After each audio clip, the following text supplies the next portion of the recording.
कभी कभी इंसान अपने मासूक की मोहब्बत में इस कदर दीवाना हो जाता है कि उसे अच्छे बुरे का ख्याल ही नहीं रहता।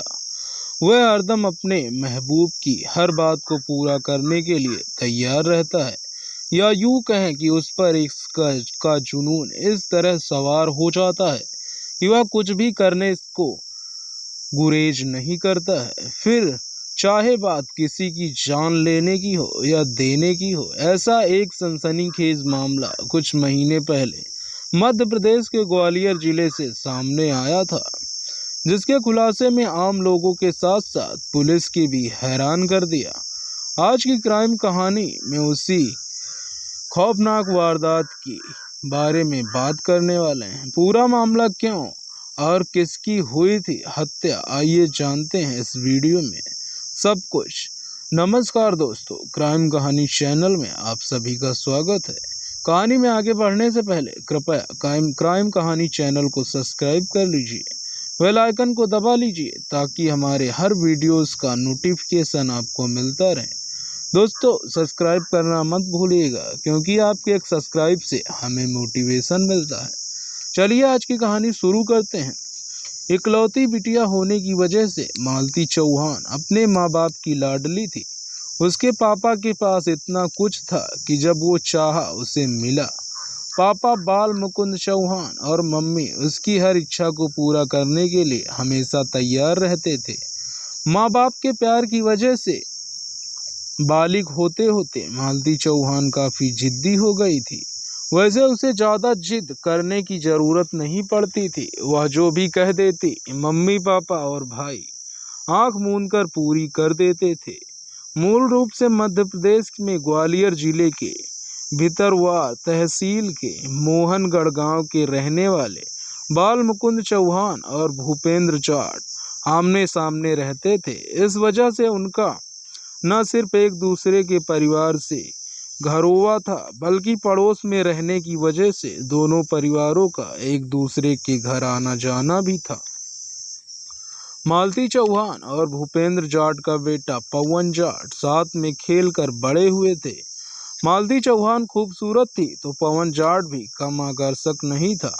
वह लंबा चौड़ा गोरा चिट्टा युवक था। अपने आकर्षक व्यक्ति के बल पर वह किसी को भी बांध लेने की क्षमता रखता था। इसीलिए पवन जाट से मिलना मालती चौहान को भी अच्छा लगता था। किशोरावस्था में कदम रखते ही पवन जाट मालती चौहान की ओर आकर्षित हो गया था। कई सालों तक चोरी छिपे दोनों का प्यार परवान चढ़ता गया, लेकिन परिवार वालों ने डर की वजह से अपने मन की बात अपने घर वालों से कहने की हिम्मत नहीं जुटा पाया। हालांकि मालती चौहान ने बिना किसी संकोच के अपने माता पिता को बता दिया था कि वह पवन जाट से प्यार करती है और उसे अपना जीवन साथी बनाना चाहती है। इस पर उसके पापा ने उसे बड़े प्यार से समझाया, बेटी पवन जाट से रिश्ता जुड़ना नामुमकिन है। इसकी पहली वजह तो यह थी कि वह हमारी बिरादरी का नहीं है, और दूसरा उसकी और हमारे परिवार की हैसियत बराबर नहीं है। वह हमारे मुकाबले कुछ भी नहीं है।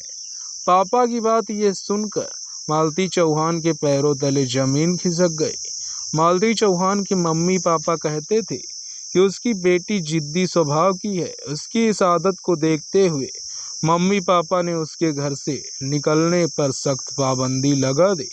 मालती चौहान समझ गई कि अब पवन जाट के साथ जिंदगी बिताने का उसका सपना महज सपना ही बनकर रह जाएगा, क्योंकि घर वाले उसका रिश्ता प्रेमी पवन जाट के साथ नहीं करेंगे। उधर बाल मुकुंद चौहान मालती चौहान की शादी के लिए लड़का तलाशने लगे। काफी दौड़ धूप के बाद बाल मुकुंद चौहान को दतिया जिले के इंदरगढ़ में रहने वाला सोनू चौहान अपनी बेटी के लिए पसंद आ गया। इसके बाद उन्होंने बड़ी धूमधाम से मालती चौहान की शादी सोनू चौहान के साथ कर दिया। मालती चौहान दुल्हन बनकर ससुराल पहुंच गई। सोनू मालती चौहान जैसी खूबसूरत पत्नी पाकर काफी खुश था। यही वजह थी कि वह पत्नी की हर इच्छा का ख्याल रखता था। इसके बावजूद मालती चौहान अपने प्रेमी पवन जाट को नहीं भुला पाई थी। उसे जब भी मौका मिलता वह फोन पर अपनी सहेली से प्रेमी पवन जाट के बारे में बातें कर लेती थी और पवन जाट के बारे में सारी जानकारी ले लेती थी। धीरे धीरे साल गुजर गए। पवन जाट भी मालती चौहान को नहीं भुला सका था। दिन रात मालती चौहान उसके ख्यालों में छाई रहती थी। वह अपनी जिंदगी मालती चौहान की यादों में काटना चाहता था। इस वजह से उसके शादी भी नहीं की थी। उधर मालती चौहान के मम्मी पापा और भाई को लगने लगा कि शादी के बाद मालती चौहान पवन जाट को भूल चुकी होगी। इसीलिए उन्होंने उसे गांव में किसी के भी घर आने जाने की छूट दे दी। पवन जाट और मालती चौहान मौके की तलाश में रहने लगे। एक दिन मौका पाकर सबकी नजरों से बचते हुए दोनों मिले।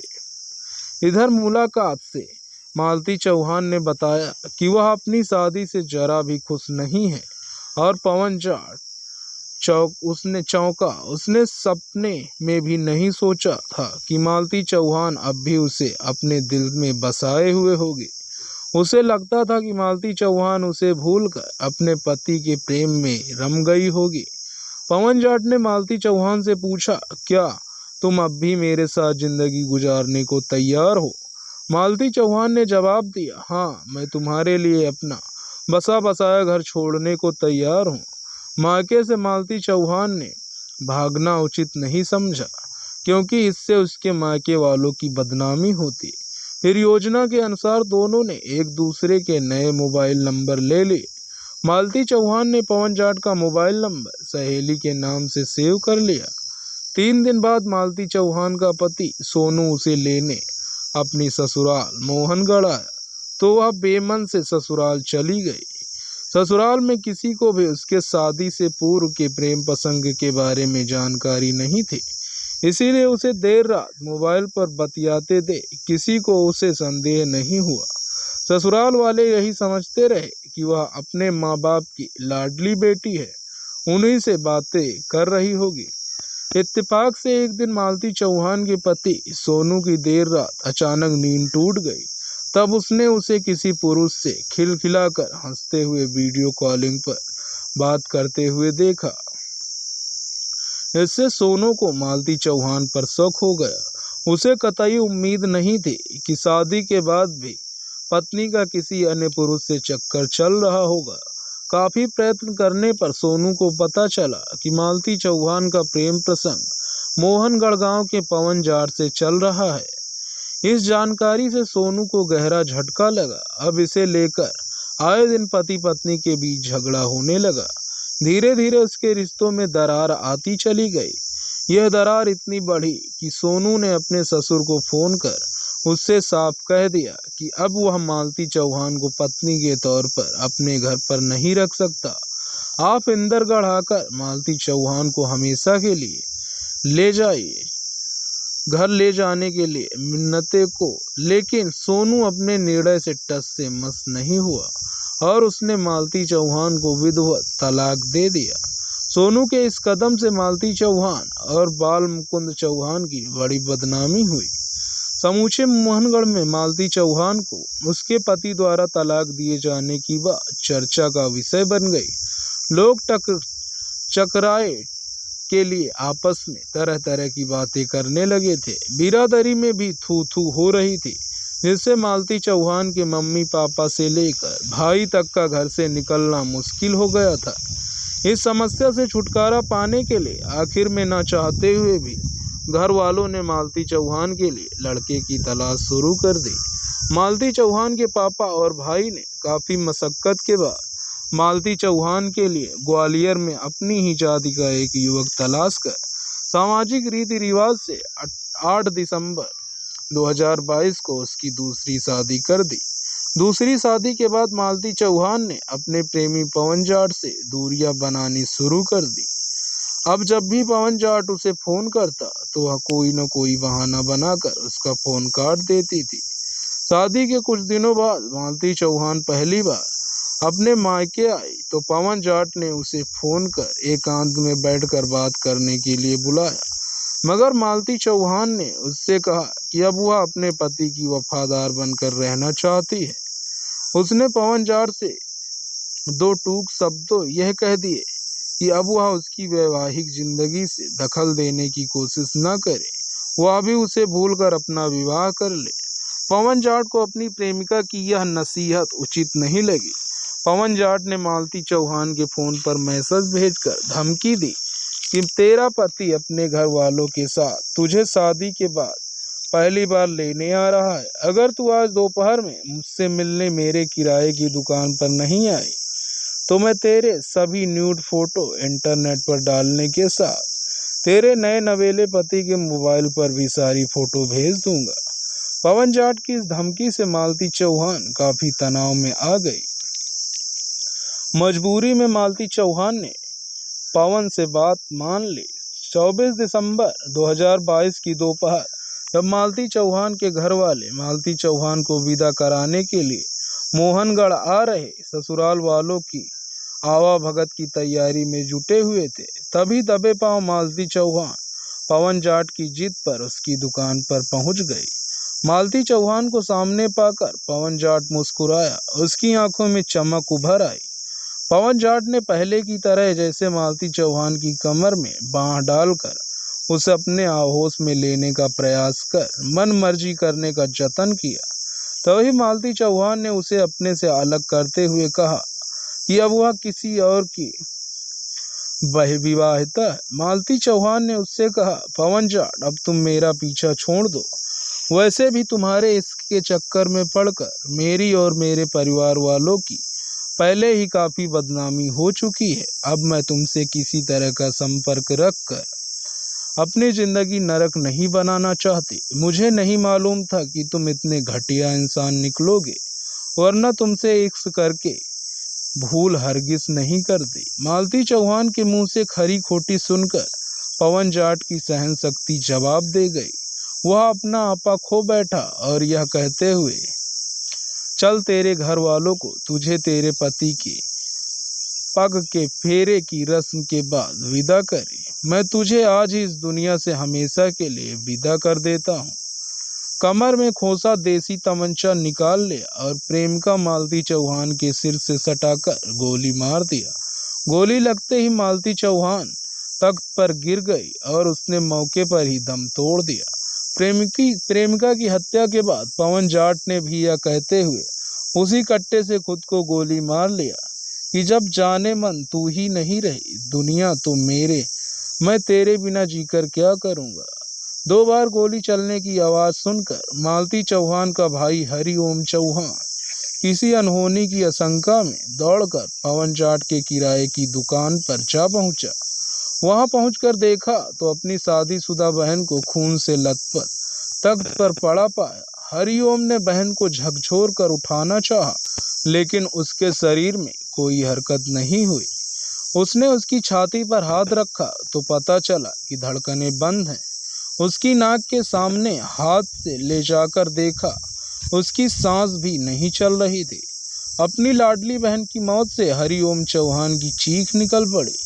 मोहल्ले वालों को उस आवाज को पहचानने में जरा भी देर नहीं लगी। यह दर्द भरी चीख बाल मुकुंद चौहान के बेटे हरिओम चौहान की थी।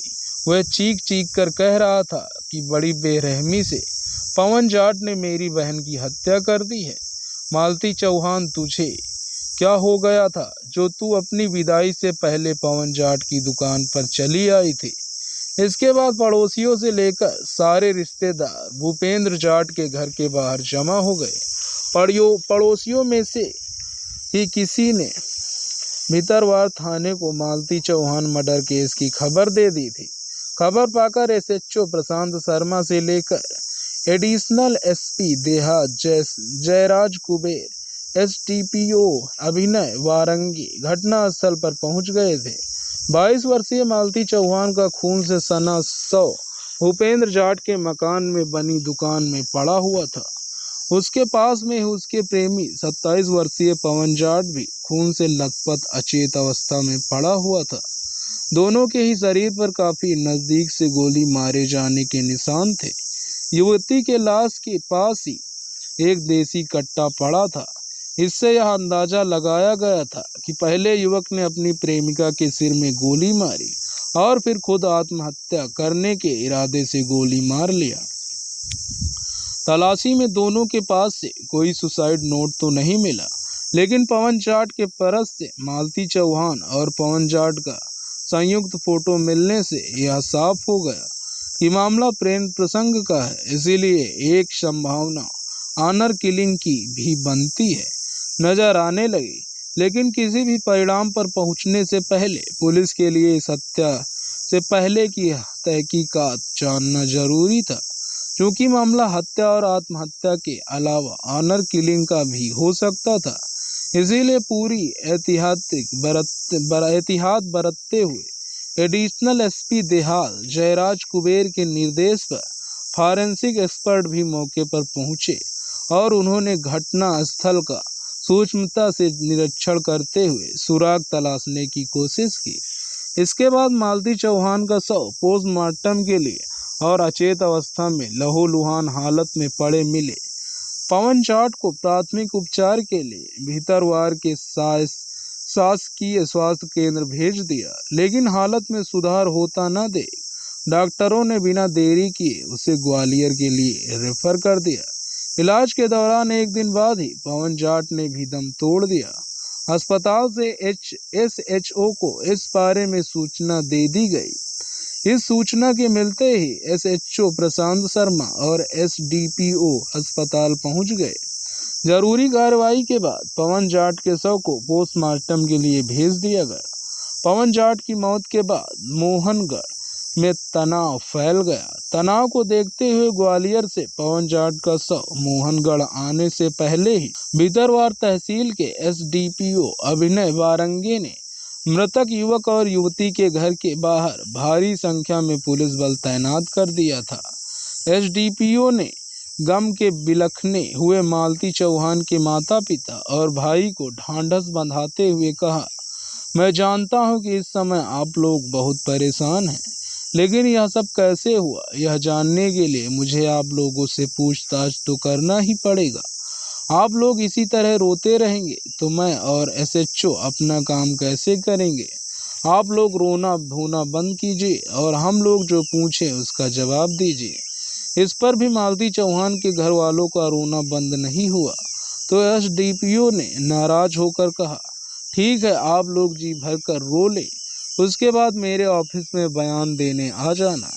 इतना कहकर वे घटना स्थल से चलने को अपनी गाड़ी में आकर बैठे ही थे कि बाल मुकुंद चौहान उनकी गाड़ी के समीप आकर बोले, साहब रुकिए, मैं आपको इस हत्याकांड की सारी हकीकत बताता हूँ। साहब, मेरे पड़ोस में रहने वाले भूपेंद्र सिंह जाट के बेटे पवन जाट ने मेरी बेटी को अपने प्रेम जाल में फंसा लिया था, लेकिन जब मैं अपनी बेटी की शादी पवन जाट से न करके किसी और लड़के से कर दिया तो वह और उसके परिवार के लोग बुरी तरह से तिलमिला गए। पवन जाट के पिता भूपेंद्र जाट, उसकी मां वंदना जाट, भाई उपेंद्र, चाचा उमराव सिंह और पवन जाट के पूरे सुनियोजित ढंग से मालती चौहान को अपने घर बुलाकर मेरी बेटी की सिर में गोली मारकर उसे मौत के घाट उतार दिया और उल्टे पवन जाट का परिवार मेरे परिवार पर उंगली उठाते हुए मेरे घर वालों के खिलाफ हत्या का मुकदमा दर्ज करने की मांग कर रहा है। साहब, अब इस हत्याकांड का सारा सच सामने आ चुका है। आप इस 5 लोगों के खिलाफ मामला दर्ज कर कानूनी कार्रवाई करेंगे, तभी हम अपनी बेटी का अंतिम संस्कार करेंगे। इसके बाद एचडीपीओ के निर्देश पर एसएचओ प्रशांत शर्मा ने तत्काल मृतका के पिता बाल मुकुंद वाहन को शिकायत पर भूपेंद्र जाट, वंदना जाट, पवन जाट, उपेंद्र उमराव सहित पवन जाट के खिलाफ भारतीय दंड संहिता की धारा 302-147 के तहत मामला दर्ज कर लिया। प्रेमी द्वारा अपनी प्रेमिका को गोली मार सुसाइड करने के बहुचर्चित मामले में नया मोड़ तब आया जब पवन जाट के इलाज के दौरान ग्वालियर में हुई मौत के बाद पवन जाट के घर वालों ने मालती चौहान के घर वालों पर हत्या का मुकदमा कायम करने की मांग करते हुए भीतरवार थाने का घेराव कर लिया। एसएचओ ने जब उनकी मांग को अनसुना कर दिया तो आक्रोशित परिजनों ने पवन जाट के शव को भीतरवार करेरा मार्ग पर रखकर चक्का जाम कर दिया। चक्का जाम करने की सूचना मिलने पर एसडीपीओ और एसएचओ प्रशांत शर्मा पुलिस फोर्स लेकर मौके पर पहुंच गए। एसडीपीओ अभिनय वारंगे ने पवन जाट के घर वालों से बात कर भरोसा दिलाया कि मामले की जांच के बाद ही किसी की इस मामले में गिरफ्तारी की जाएगी। इस आश्वासन के बाद ही उन्होंने चक्का जाम खोला और वे पवन जाट का शव लेकर अंतिम संस्कार के लिए मोहनगढ़ चले गए। कहानी लिखने पर पुलिस मर्डर और सुसाइड नोट के इस मामले की जांच कर रही थी। कहानी तक को लास्ट तक सुनने के लिए आपका धन्यवाद। दोस्तों, इस कहानी का उद्देश्य किसी का दिल दुखाना नहीं है, किसी को परेशान करना नहीं है, बल्कि आपको जागरूक करना है, आपको सचेत करना है। अगर आप इस क्राइम कहानी चैनल पर नए हैं तो इसको सब्सक्राइब कर लीजिए, क्योंकि मैंने आपको पहले ही बताया था कि आपके एक सब्सक्राइब से हमें मोटिवेशन मिलता है। ऐसे ही अपराध की सच्ची कहानियों के लिए आप सब्सक्राइब करना ना भूलें और अपनी राय कमेंट में ज़रूर बताएं। कहानी में आगे बढ़ते हैं और मिलते हैं आगे की क्राइम कहानियों में। तब तक के लिए आप सभी अपना ख्याल रखो और हमें इजाज़त दो।